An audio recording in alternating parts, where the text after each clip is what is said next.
Hello, नमस्कार. घरच्या recipes मराठीमध्ये तुमच्या सगळ्यांचं खूप खूप मनापासून स्वागत आहे. आज मी भोपळ्याची भाजी बनवणार आहे, दुधी भोपळा, आणि सोबतच त्याचे फायदे देखील सांगणार आहे. तर त्यासाठी मी सगळ्यात आधी दुधी भोपळा हा स्वच्छ धुवून घेतला, त्याची वरची साल काढून घेतली. नंतर कांदा, टोमॅटो आणि लसण याचे काप करून घेतलेले आहे. फोडणीसाठी मी तेल गरम झालेलं आहे, त्यामध्ये मी जिरं, मोहरी, लसणाचे काप, कढीपत्ता हे घातलं. त्यानंतर कांदा घातला बारीक चिरलेला.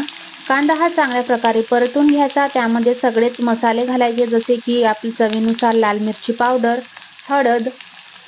नंतर मी यामध्ये मॅगी मसाला घालते आहे. हे सगळे मसाले झाल्यानंतर त्यावरती टोमॅटो घालायचा. टोमॅटो पण छान असा परतून घ्यायचा. तर दुधी भोपळ्यामध्ये कॅल्शियम, मॅग्नेशियम, झिंक, लोह, विटॅमिन बी, सी, ए, के आणि ई यासारखे अनेक पोषक घटक असतात.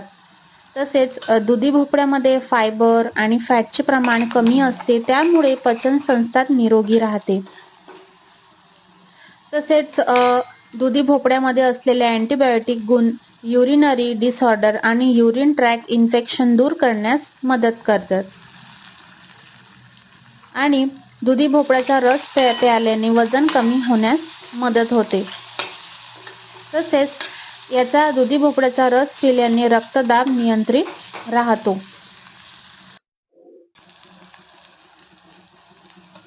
ज्यांना केसांचा प्रॉब्लेम आहे, केसांचे पांढरे केस आहेत, तर दुधी भोपळ्याचा रस पिल्याने केसांचा रंग आणि हा सुधारण्यास मदत होते.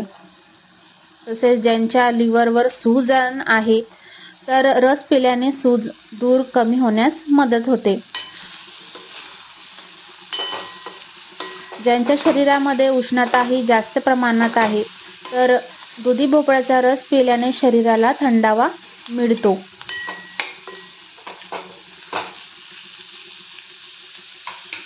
तसेच ज्यांना झोपीचा त्रास आहे, झोप लवकर लागत नाही, तर दुधी भोपळ्याचा रस पिल्याने शांत झोप येण्यास मदत होते.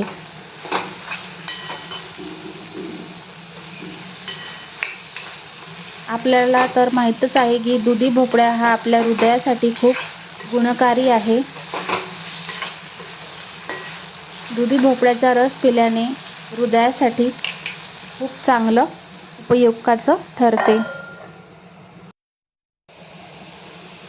तर मी इथं भोपळा हा टाकलेला आहे टोमॅटोवरती.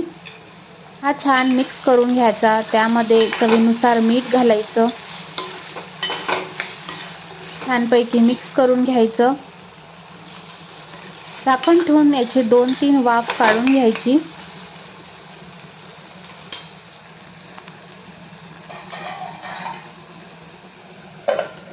तर दुधी भोपळा हा झटपट शिजतो कढईमध्ये पण. तर मी याची भाजी कढईमध्येच बनवलेली आहे. तर अशा प्रकारे दुधी भोपळ्याची भाजी तयार आहे. आपण याला डब्यामध्ये पण देऊ शकतो. सगळ्यात शेवटी कोथिंबीर घालायचा. आणि ही भाजी खूप चविष्ट झाली होती. तुम्ही पण अशा पद्धतीने नक्की ट्राय करून बघा. अगदी सोप्या पद्धतीने केलेली आहे आणि जास्त मसाले पण नाही घातले मी यामध्ये. व्हिडिओ आवडल्यास चॅनलला सबस्क्राईब करा. थँक्यू.